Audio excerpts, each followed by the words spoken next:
Ceasefire की बात तो हो रही है, लेकिन ग्राउंड रियलिटी कुछ और ही कहानी बता रही है। सऊदी अरेबिया और कुवैत में ड्रोन अटैक्स की खबरें सामने आ रही हैं, और वो भी तब जब ऑफिशियली लड़ाई पॉज पर है। कुवैत के डिफेंस ऑफिशियल्स के मुताबिक उनके एयर डिफेंस सिस्टम्स एक्टिव होकर ड्रोन्स को लगातार इंटरसेप्ट कर रहे हैं। लेकिन सबसे दिलचस्प बात यह है कि अब तक इन अटैक्स के सोर्स का ऑफिशियल कंफर्मेशन नहीं दिया गया। मतलब स्पेकुलेशन ये है कि ये सीधा ईरान से अटैक नहीं हो रहा है, बल्कि इराक में मौजूद ईरान लिंक्ड ग्रुप की तरफ से हो सकता है ये अटैक।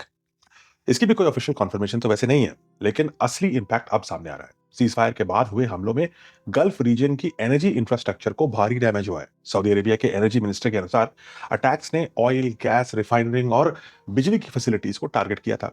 इन हमलों में एक वर्कर की मौत हुई है और कई लोग घायल हुए हैं।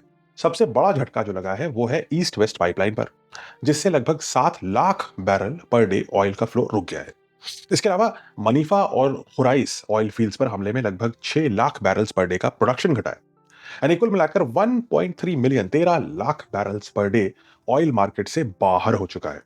और यही कारण है कि ग्लोबल ऑयल मार्केट में इंस्टेबिलिटी अभी भी बनी हुई है और निकट भविष्य में भी बनी रहेगी। और यही है मिडल ईस्ट की रियलिटी। वॉर ऑफिशियली तो पॉज हो सकता है, लेकिन कॉन्फ्लिक्ट अभी खत्म नहीं हुई है, और जो डैमेज है वो एक हद तक लंबे टर्म के लिए हुआ है, और कई महीने लग सकते हैं इस डैमेज को रिकवर करने में। तो कमेंट में बताइए, अगर ये सच है कि ईरान इराक में मौजूद अपने ग्रुप से इन खाड़ी के देशों में, गल्फ कंट्रीज में जो अमेरिका को समर्थन करती है, उन पर अटैक कर रहा है, तो क्या सिर्फ ये एक रिटेलिएशन है कि इसराइल ने भी लेबनान में अटैक करना रोका नहीं है?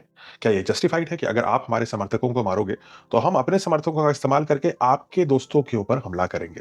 इज दैट अ वाजिब स्ट्रैटेजी, या फिर आपको लगता है कि ईरान थोड़ा ओवरबोर्ड जा रहा है और पीस टॉक्स की शुरुआत हो रही है, बहुत इंपॉर्टेंट फेज है, और ईरान को थोड़ा और संयम बरतना चाहिए? अगर आप ईरान के कोई मिनिस्टर होते तो क्या होता आपका एडवाइस?